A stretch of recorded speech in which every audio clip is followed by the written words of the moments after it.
Hello and welcome to the Econal podcast, where we talk about trending topics, important issues, social issues ranging from healthcare to education to entertainment, you name it. So today we're going to be talking about the psychology of decision making. I remain your humble host, Adegoke Ayomide, and with me we have. Clement Mose. All right. Thank you very much for coming. Thank you very much. So I read your bio and it was mind blowing. Like I don't know, I could not wrap my head around the magnanimity. Well, the summary of the bio is I am Clement Mose. Okay. Yeah. All right. So can you just give us a brief introduction about yourself? Like Okay. explain to me like I'm 5 year old. What you do? All right. So my name is Clement Mose. All I am right. a Perseverant from Nigeria, and I am a sustainable community development professional. All right. I have a master's degree from the Ben Gurion University of the Negev in Israel, where I See? studied African sustainable communities. And I have been in the community development space for getting to almost a decade. Mm. And my SDGs are around SDG 3, which is of good health and well-being. SDG 4, quality education. 5, gender equality. And I promote these SDGs in the work I do, and also support organizations that are also promoting other SDGs, because I am an SDG advocate and I stand for sustainable development. And I'm happy to be here. Thank you very much. Oh, thank you very much for honoring our Thank you. invitation. So, what's one hobby that you have that somebody would not expect from someone of your timber and caliber? Well, a hobby that would A be a very random skill, a random. okay, a random skill or hobby. Mm-hmm. Well, I don't know. It would be maybe, let's say, in my early age of trying to explore various career paths and stuff. Yeah. During my NYC days, I learned how to make beats. So Mm. yeah, so surprisingly, I was making beats from jewelries for ladies, for females, and I did that Wow. for a couple of times, and very few persons actually know this. Mm. And so, especially because after a while, I even stopped making beats for myself. So I just went Mm. strictly into community development work, field work, and the rest. And also, I kind of sing sometimes. Maybe when I'm moved. Said That kind of, yeah, I kind of kind see. of sing because probably because I am the one giving myself the accolade. So I won't say I'm a Yeah. singer until But you sing. when you see me on stage. Yeah. But No, yeah, I sing. you sing. But Yeah, you're not a singer. But yeah. you sing. Then I also love movies, and yeah, I Mm. could spend a very long time watching movies, especially movies that actually have a lot of lessons to learn. So I Yeah. always look out for, when I'm watching movies, I look out for quotes, I look out for statements that will enable me think about them, and actually enable me maybe expand on my wealth of knowledge or things I'll be doing on the field. Hmm. Yeah. When you just see people that are rich at mind, at art, at brain, you just know. Well, we could say rich at mind, but Yeah. other riches, we're praying for God to give us that as well. When you are rich mentally, don't worry, the rest will come. It's not. If you say so. All right. So what we're talking about today, we make decisions Yeah. every day. Like when you wake up in the morning, you first of all have to decide if you are going out. If you are going out, you have to decide what you wear. You have to decide which food you eat. You Very have to true. like there's this endless cycle. You just have to keep making decisions. So what would you say drives our decisions? Like what propels us? Okay, we have different options to choose from, but what makes us pick what we pick?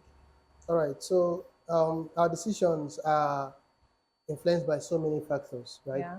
So generally, for every human being, we are a composition of both our nature and our nurture, which means we are made up of both what our genetic makeup or our personal compositions of either your temperament and your personal likes and differences. And we're also made up of the environment, which is the nurture. So we are influenced even by the social relationship we keep, influenced by the information we are exposed to. So these factors now, individual differences, our age, our gender, this all come up to actually influence what we call decision making. And by decision making, we define it as a cognitive process where you select a course of action in the midst of several alternatives. Now, it being a cognitive process means that it involves conscious intellectual activity, like remembering, thinking, and reasoning. Yeah. But if I was to ask, how many persons consciously think of what to eat, or do we really go through that intellectual activity of wanting to? But provided it takes, it involves the use of The your brain. brain, it means the cognitive process, right? Yeah. But it should be very deliberate because it said that the quality of decisions we take greatly influence the quality of life we live. Hmm. So it's very important that for every decision you take, you actually are mindful of the decisions because the aim of making a decision is to carry out an action, and Yeah. every action have a consequence. So you should be Mm. able to know that whatever you are deciding would actually have a consequence. And surprisingly, even if you refuse to choose, that itself is a choice. So Hmm. life Hmm. itself, Hmm. you Hmm. must always make a choice. You must always choose between alternatives. The question is, which will you go for? All right. Thank you so much. So, what are some cognitive biases that will influence our daily decisions from personal lives, from personal choices to career paths? Like, what are some of the cognitive biases that actually influence our decision making process? All right. So when we talk about the influence of decision making as well, we talk about the psychology of decision making. That is where you now lead Yeah. to the cognitive biases. So the psychology of decision making examines how we come up with the decisions or how we select among alternatives. Hmm. So it's very important because this is one of the a fundamental human process, which Yeah. is to decide. It's a fundamental human process, and it goes across various sectors, financial, and even biological. Um, the person you get married to, the career you actually explore, everything are all built under this fundamental process. And then Yeah. in the course of carrying out this process, over time, human beings and even organizations are able to apply simple strategies that enable them to arrive at decisions or form judgment quickly. And in psychology, these are called heuristics. And so they are said to be mental shortcuts where a human being takes to able to arrive at a decision faster. Now, why these are very helpful because in the cognitive process, as we have defined decision making, is involves series of stages and steps, which might involve a lot of time. Now, when you are in a situation where you need to quickly make a decision, you need to now take what we call a mental shortcut, relying on your intuition, relying on your experience, relying on so many other things to decide quickly. In psychology, that is called heuristic. Now, because this might not always lead to an expected outcome, it's also said to have some biases, which leads us to the cognitive biases you mentioned. Yeah. So we have a number of these cognitive biases. So we have what we call the availability heuristic or bias, which involves overestimating the tendency of an event based on how it first comes to mind. So, for example, when you are given a list of options, say, for example, I ask you, for a child that is born in Africa, which of these diseases is, or which ways is the child likely to die? Child born in Africa, and I give you 5 options across cancer, diabetes, HIV/AIDS, accidents, and malaria.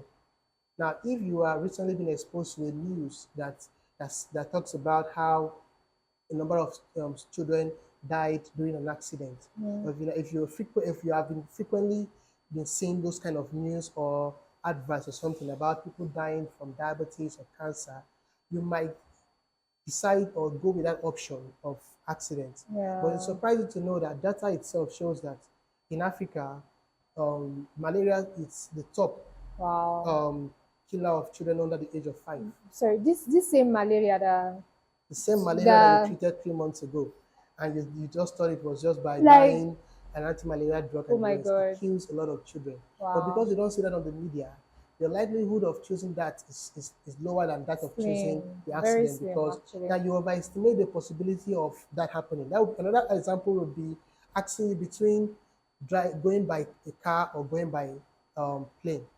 Now, the first response, because of the luxury, might be plane. But if you recently saw a plane crashed in the news, you might want to go for the option of um, Boss. of a bus because you would overestimate the possibility of a plane crashing because of the availability Mm, bias you have. That is heuristic. So we have another one we call the representativeness heuristic or bias, mm, where you estimate the tendency of an event based on its resemblance to a particular situation, prototype, or stereotype you have in mind. That means your decision is at this point based on the degree at which you feel this resembles a situation that you already have in mind, either based on your personal experience or what someone else has experienced. That would be an example would be if two persons were to apply for a job and you have a male and a female, and they were to apply for the job of a secretary. Without you going through their credentials, you might tilt towards saying the female is most more suitable for the suitable. secretarial job because you've over time been told that secretaries are usually females because Yeah. of what you watch in movies and what you see probably in societies as well. So that at that point would be deciding based on a representativeness bias. Now we have what we also call the anchoring and the or the adjustment bias, where you you are making a decision based on the reliance of the first information you encounter, which might not be relevant. So at this point, for example, you go to buy an item and someone tells you this item is 10,000 naira. At that point, the person has anchored that information. So whatever decision that comes afterwards will be based on that first information you have encountered.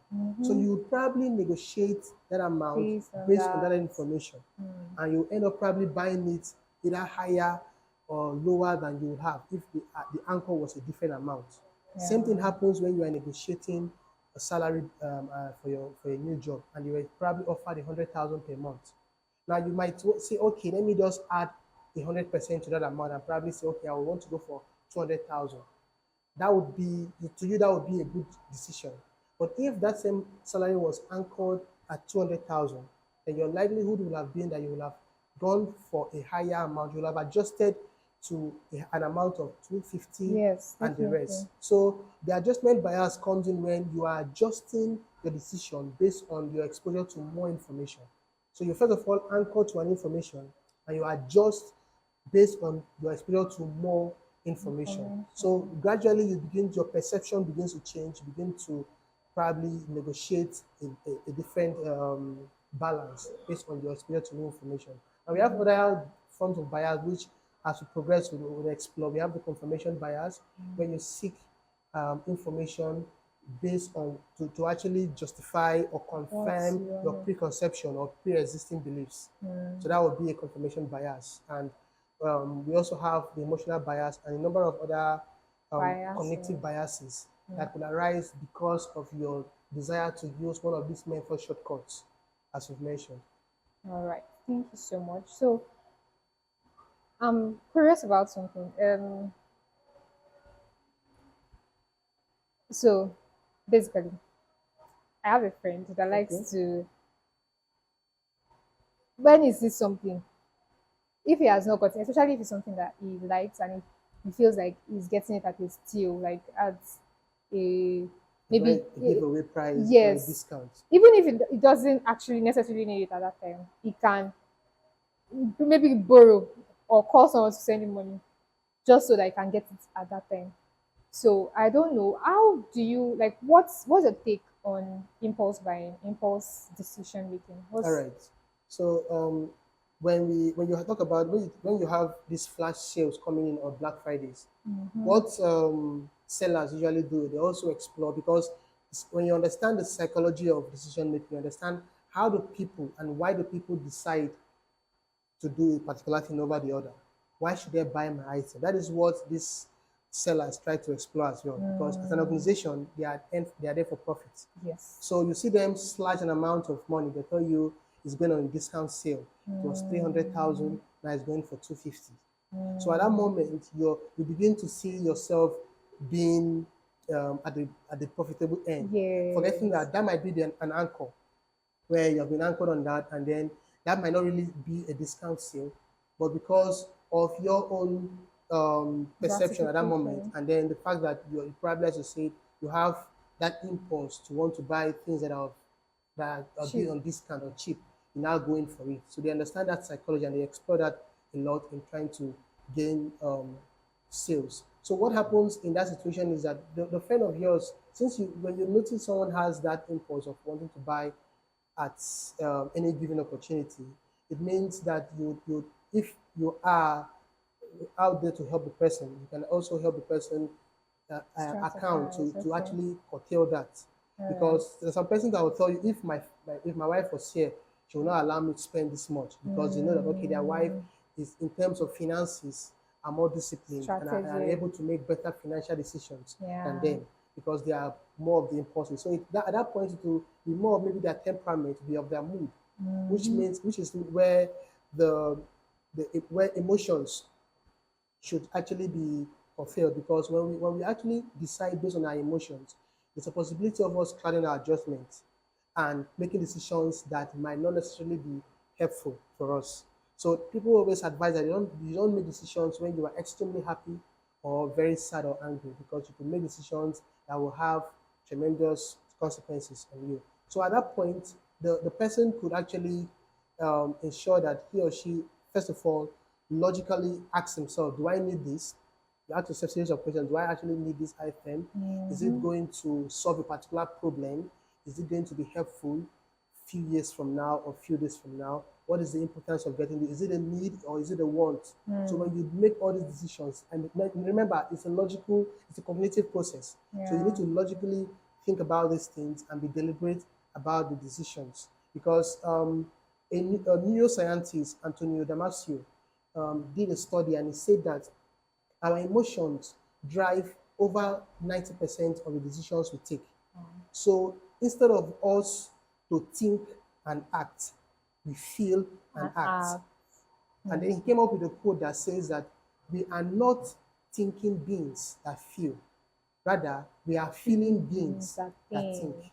So That the is feeling what, is more. yeah, so that is what your friend at that moment is doing. So he's Mm. acting based on what he feels at that moment, and he acts on that. Mm. But if you are to take yourself out of the emotion, now the essence is not to have emotionless decisions, but to ensure that you're able to manage it and ensure it does not cloud your judgment. You're able to make logical decisions that would be helpful to you and to other persons around you.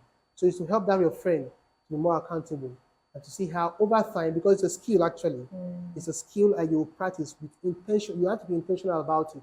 So it could be maybe him trying to see how after a while he will see himself feeling about. Some people are very prone to it. They'll tell you they like it. They must drink Coke a day. They must eat shawarma. It will take a while for them to actually overcome that habit. And the best way to overcome a habit is to replace it with a healthier one. So you could find something Yeah. else for him to invest his money into. Instead of doing this, why not invest in real estate? Why not invest in this? Why not put your money in a fixed deposit? Give him options, because he has to decide. So if you don't provide Yes. him with alternative, he You goes would. with the new option available. So give him better options, alternative for him to make a decision, and he would, with time, become an independent Decision person, maker. decision maker that can make better decisions. All right. So what you're saying basically is that it's possible to actually train ourselves Yes, to make better yes, it's possible to train decisions. ourselves to make better decisions. All right. So would you also say that there's some, okay, I think you've covered that there's some traps that we might fall into while being in a certain emotion or Yeah, while being in certain mood, exactly. and there are some decisions that we ordinarily probably would not make if we are thinking straight. Logically, yes. But because of one pressure or the other, maybe stress from work or something, they will just make those decisions without thinking properly. Very true. All right. So right now, you know that social media actually has a lot of impacts. We can't even deny it. Social media has like its impacts our day-to-day activities. So how can we stop ourselves from being influenced directly by what we see online? How can we make our own decisions like devoid of social media? Okay, social media has its good and bad. So many persons have try to ask the pros and cons, which is better. Yeah. And so I would say that the advantages are numerous. And when explored, it actually helps individuals and organizations to better themselves, to live better quality lives. And so it will be important for us to also curtail the things that we actually absorb from social media. Because as I mentioned, the cognitive biases that I highlighted, availability, responsiveness, and the rest, are all they all come about from the exposure to data, information. That the information you are exposed to over time, especially children, which in some way brings us to develop some perceptions in our minds. And so, even when we are approaching a particular situation, because of the information we have been exposed to, we are now acting based on these pre-existing beliefs or pre-existing perceptions we have. So it's important that when you actually exploring the social media, you also be able to filter the information you get. You should understand that this information would come as much as possible. In the analog years, we actually go for this information. People go to libraries, get library card. Sometimes you'd have to book for you need to write your name and get the book because somebody else Yeah. has already borrowed the book. But Yeah. now the information comes to us, even when you don't even ask for them, when you don't even solicit for this information, they come to you. So it's now your own duty to filter. Because the truth is that you might not consciously be exposed to this Exactly. information, right? They come in various ways. You might be watching a movie on YouTube, probably a movie on how to develop a particular skill, and a particular And ad ad comes up. pops up. That YouTube might is not, very fond of that. yes, that might not even be related to what you want to do, and might be a distraction. Now, it is now your ability to know to consciously act on the information or not. So the decision making is a conscious process. It's a conscious intellectual activity. So you should consciously act on the information you are unconsciously exposed to. So act on them. Either you decide on doing them or not. But you should not just take everything that comes in and and accept it. Explore the Consume. facts. Get all facts before you even post. So before you even make a post or before you even share a picture, ask yourself the question: what is the end result of this? Because most times when we act on emotions or when we act on this or the influence of pressure and the rest, we actually doing that based on the present gratification, forgetting the long-term impact Yeah. of that decision. So you ask yourself the question: if I was to do this, what will be the result? What will be the consequence? Am I just posting this picture for likes and comments? Will it be detrimental to me in future? In the long run. Because right now we have cases of even embassies checking in social media to see Yes. your comments. Yes. So Even imagine companies you want to work for. exactly, even organizations do that too, Yeah. because they want to understand the person, not to understand For the the psychology. employee. Because they believe that before you make a comment or before you make a post, you should have thought about it. So they want to Exactly. see if you are able to think critically. Because if you are not able to think critically in the space that you actually own, Facebook even asks a question: what is on your mind? And then you posted something. That means that was what was on your mind. So your employer wants to see what what cognitive process do you get involved in. You have the option of posting this over the other. Which one do you go for? You have the option of liking or sharing the post or not. So you need to be able to filter the information, get all the facts, and only act when you know that this decision of yours would be positively impactful and to help you in the long run. Yeah. So that's why I'm not a very big fan of the idea that you are not your tweets. Like is what is going on in your head that you're actually posting. It's what's Actually, inside that you're bringing out. So there's nothing like you're not your tweets. It's just like saying you're not what you say. Yeah, literally that. Like exactly, to a long extent, yeah. yeah. So have you ever heard of the term analysis paralysis? Yes, I have. Yeah. All right. So basically it just states that you are trying somebody that thinks too much, like when you think too much about a decision that you're now stuck, you don't know which way forward. So I'm prone to that. Sorry. But I'm prone to that. Okay. So I just want to ask that when do you now actually strike a balance? Like where would you say that okay, what's the balance between making thoughtful and mindful decisions and being stuck? Like, where would you strike a balance between making thoughtful decisions and being stuck in the loop of analysis paralysis? All right. So analysis paralysis, as you mentioned, when you probably an overthinker, and then Yeah, you could even say you are a perfectionist at some time. Maybe you want it to somehow. be so perfect. You don't want any errors to happen, Yeah, and so you try to do everything. But it's important to know that most times, even the best decisions will not give us the best outcomes, because we live in a world where we can't control all factors. So many factors might influence that. So you should understand that you don't really necessarily, it's not about, most times, not about the outcome per se, but it's about the quality of the process. So that does not also mean that you should spend so much time on that when you can actually do decide on a particular thing and move on to the other.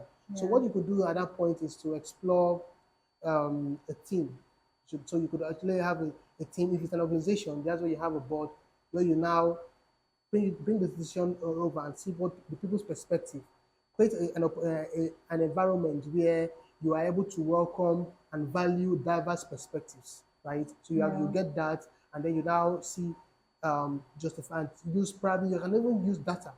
So we're in the age where you are able to use data to even make decisions. That's why you have in the positions, you have the M&E team, you have data analysis, because now decisions are driven by data. What yeah, are the facts about these things before you act on it? So if you're overthinking these things, it means you're probably having to deal with one of these biases. So you need to probably bring someone else out of the picture, which means involving a third party if it's okay, necessary. So it could be a counselor, it could be a mentor, it could be an expert. This is what I'm thinking. What do you think? That is why even about career paths, the role of parents are very important in career path, the role of mentors, the role of role models are important in even choosing your career path, something that will impact you for the rest of your life. Very important. Even life partners too, people consultations, they try to see how what you need to be able to explore alternatives. What am I supposed to look at? Because you might be clouded by emotions at that moment. So you need to have a third party. You could also explore having accountability partners that yeah, enables you to keep the time, because you don't need to. So the person is able to say, why you not fulfilling this task? And then the person I'm over thinking about it, the person says, okay, why not explore this and that? So really exploring these strategies will help you as an individual to see how you overcome that analysis paralysis, when you just overthink about the situation, analyze it too much, because you miss all the shots you want to. So it's better for you to take a shot and you learn from it than to cannot take overthink at about it all. and lose the opportunity. Yeah, Imagine you trying to be overthinking about an application and then the deadline passes, and yeah, then you don't even have to get to apply for. And somebody else that after thinking about it tries to pen down something about and then applies and probably gets either corrections afterwards. And over time, the person begins to now have improves. better applications Mm. and get the opportunity. Yeah. Yeah, I think when you talked about the choosing a third party and or a mentor or something, I feel like there's now an irony or something of that sort, that you still have to choose. You still have to decide who Yeah. to use as your mentor or who to use as your accountability partner, and it still has to be the right one. If not, I'm going to give you wrong Yes, answers. very true. Exactly. So, Choose the person that yeah. their values and goals align with yours. Okay. It's as simple as that. All right. There have to be an alignment of goals and values. Mm. That's the person you actually choose. And someone that is able to, you are can be actually able to, when it comes to accountability. You are someone that you can always can actually call you and can listen to when corrections are given, because it's a process. And if you don't take corrections and if you don't are not able to, you're not willing to learn, then you will not be able to develop on yourself So, and be able to make better decisions. all right. All right. So, there's this thing about fight or flight modes and being under pressure. Like when we are under pressure or when we are in these dire situations that you have to make last minute decisions. Let's say you're doing an interview now and they ask you one question that you probably never heard before in your life, and then you don't know what to say. Then you just talk. Yeah. You don't know. whether you should tell them that you don't know it or you should just keep quiet or something. Or that. You need to see you compare with person. So you need to actually work on that. Then when you go to the A will mean you need to look at the associated risks and rewards as well as the alternatives. Now, what are the risks and rewards to stay with this decision? If I do this, what would be the risk and the reward? So you could explore what we call strategic delays when you have to make a decision in in a very hectic situation. So that is look at the 10-10-10 rule. So the 10-10 rule means asking yourself the question, how will I feel 10 minutes from now, 10 months from now, and 10 years from now after the decision? So you need to look at the associated risks because every action has its consequence. And so you also look at the reward as well of making that decision. And then you look at the alternatives. What are the alternatives that are presented to me? Are there better alternatives or do I need to stick to this? Then the S would mean your strategic workforce. By this I mean exploring your structure as an individual or as an organization. Do I have the structure? Do I have the workforce to be able to carry out this decision? Do I have the skill personally to go through this decision? Do I have the support system of family, friends to be able to support me if anything goes wrong or to even support me in going through the decision? You need to also think about that. And then you need to also think about the strategies that you would explore to overcome any of the bias. So what are my strategies to overcome emotional bias? How am I to overcome confirmation bias and the rest? You need to just explore that. And then the K would mean knowledge. So knowledge is very important because there's said to be a link between what you know, what you believe, and what you act on. Now, Dr. Mensah says that you cannot act beyond what you believe, and you cannot believe beyond what you know. To change what you do, you need to change what you believe. To change what you believe, you need to change what you know. So your knowledge is the basic for what your beliefs and your action. Now, and most of our decisions are based on our beliefs, based on the information that we have gotten so far. So you need to ask yourself, who do I know and what do I know? Who do I know in the sense that you need to be able to, at that moment, think of experiences of others? Because experience is a very difficult teacher because it gives you first the test before the lessons. So you don't want to learn your lessons Exactly. beforehand. So you want to first of all explore yourself, ask yourself the question, do I know someone that have taken a decision and gotten the expected results? Or even if I don't know anyone, do I know how to carry out the decision? Do I know all the facts? Do I have all the knowledge available? But while doing this, you need to be careful because you could also get to a bias, which we call the overconfidence bias, where you think you overestimate your Overestimate ability yourself. to take that decision, or you think you are very capable when you might not be able to do that. Or also the knowledge bias, or what we call the cost of knowledge or the cost of expertise, where you assume that every other person have the same knowledge in that particular field. So when you're making a decision for an organization, you need to explore know that everyone has their level of expertise and knowledge and see how you don't make decisions that will always make you look like the king or put you on the spotlight and then make other persons look as though they are not doing their best. So you make decisions that would bring out the best in you and also help others because the essence is to improve yourself and to improve society and others as well. So the T, the time, look at the times. The associated risks, which is the A, and the rewards and the alternatives. Look at your strategic workforce, which involves your support system, your skill, your structure, and your strategies to overcome bias. And look at the knowledge that you have at that moment, which involves are you able to do this thing? Do you know who can guide you in life? Do you have any experience of someone that has taken a decision and the person got the experience outcome? And do you have the facts of everything before you decide? All right. Thank you so much. This has been very, very eye opening. So, do you have any last words for us? Any words of knowledge and wisdom before?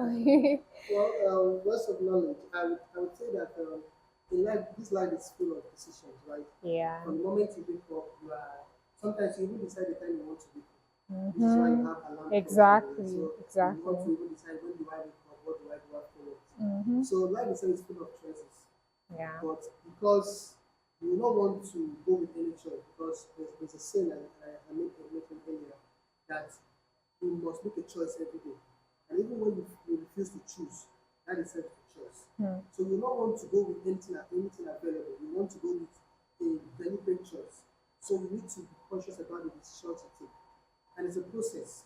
So it means that you develop over time and you get better with it and you're able to make smarter choices, smarter decisions that will improve the quality of your life, that of your organization, and that of your community. And you should also not be too quick to judge the outcomes of the decisions, right? Yeah. So we should not judge our decisions By the based on just the outcomes. result, Mm. but by the quality of the process. Because Mm. it's a cognitive process that involves you thinking, you reasoning, and you remembering a lot. So Yeah. don't just think that I the outcome because the outcome was not so good, my decision was bad.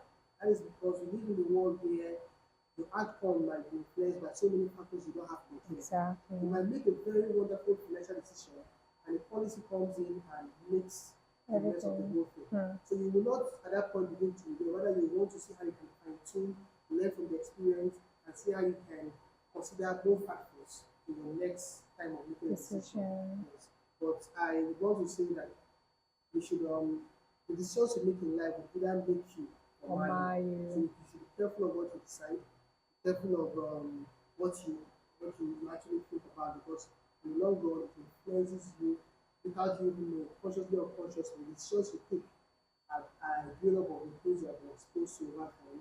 So the information you get exposed to should be quality information. That will also improve you so that when you are in a situation where you need to make a decision, you will make quality decisions. The doctor is able to actually offer emergency aid to a patient because It's he has familiar. been is familiar with that and has developed himself Yeah. either through reading or through practice. He's able to Mm-hmm. know that okay, even though the routine practice might be this, but because of an emergency, I have to This do is what this. you do. So you should be able to develop yourself to that stage where you are able to make quick decisions that will still give you positive and Results. expected results. All right. Thank you Thank so, you so, very so, much. so much. Thank you Thank very you much. for honoring our invitation. Thank Thank you you. for imparting us. And thank you also, our audience, for watching till this point. And remember to follow us, to follow Echo Now on all our social media platforms as displayed on the screen. And also, don't forget to like, share, and subscribe. See you in the next episode. Bye for now.